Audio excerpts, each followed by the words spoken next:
Welcome back to The Real Story. Conservative news site Breitbart facing a mutiny of sorts right now. Reporter Michelle Fields and editor-at-large Ben Shapiro resigning over the website's response after Fields accused Trump's campaign manager of assault. Absolutely nothing happened.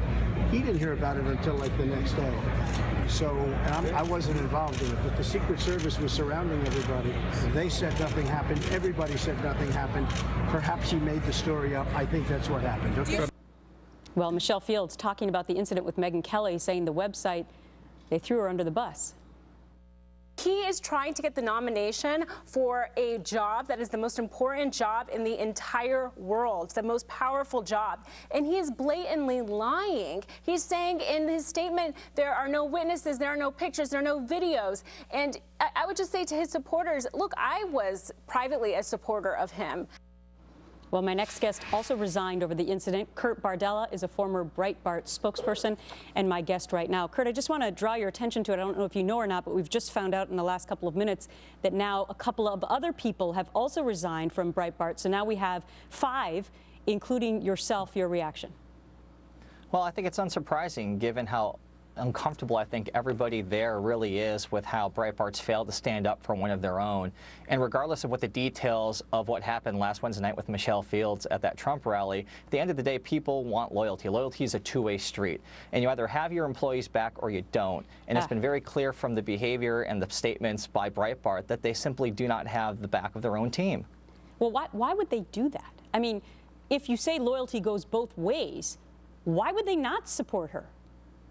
Well, and I think that's really what made me very uncomfortable. It's one of the key reasons why I decided to resign working with Breitbart last week is because of their allegiance to Donald Trump. And Breitbart's become a de facto super PAC for the Donald Trump campaign. And when you put that interest above your own team and your own employees, something wrong has gone on. And it's untenable for a lot of the people there to stand by and be willing to put their name and their byline on a site that they know would abandon them in 5 seconds if it was in their own political interests. Okay, so there is this video that we've been showing now, and it doesn't, conclusively say exactly what happened. There's been talk about the fact that a Secret Service agent also had a cropped haircut that looked like Corey Lewandowski, the Trump spokesperson, who she says actually pulled her arm. There was also audio released where you can hear the Washington Post reporter who's supporting her, who was standing next to her. You can hear in that audio how it all went down. It would be impossible for them to have made that up. Again, it doesn't actually say for sure that it's the Trump spokesperson, but it sounds like something actually happened.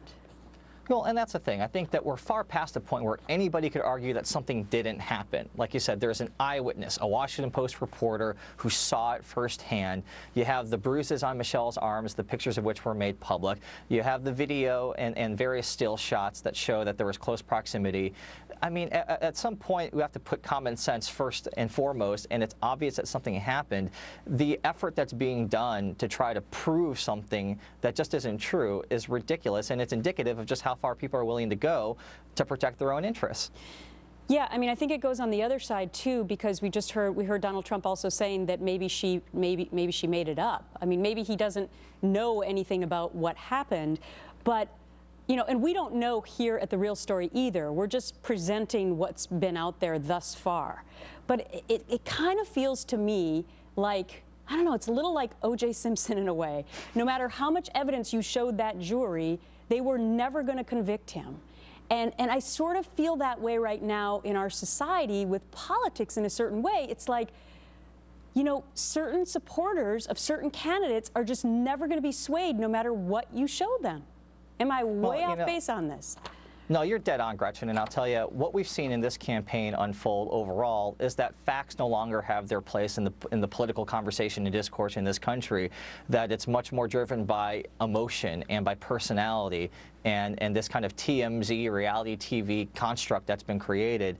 And it's very destructive. And the reality is we're seeing the negative manifestation of what can happen when that allows to permeate. We're seeing people are getting hurt. Rallies are getting out of control. Rallies are turning almost into riots at this point. And it's only going to keep getting worse as long as this charade is allowed to continue. And at some point, you really want your political leaders, I don't care what side of the aisle you're on, Democrat, Republican, somewhere in between, you want your leaders to stand up and fight for something, not just be against everything and for nothing, not just permeate dialogue of hatred and ugliness and negativity.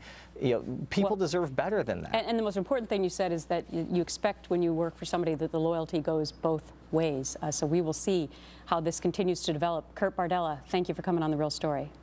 Thanks for having me on. And tune into the Kelly Files tonight, 9 p.m. Eastern. She's going to talk to Michelle Fields again and former Breitbart editor Ben Shapiro about the fallout. You don't want to miss that.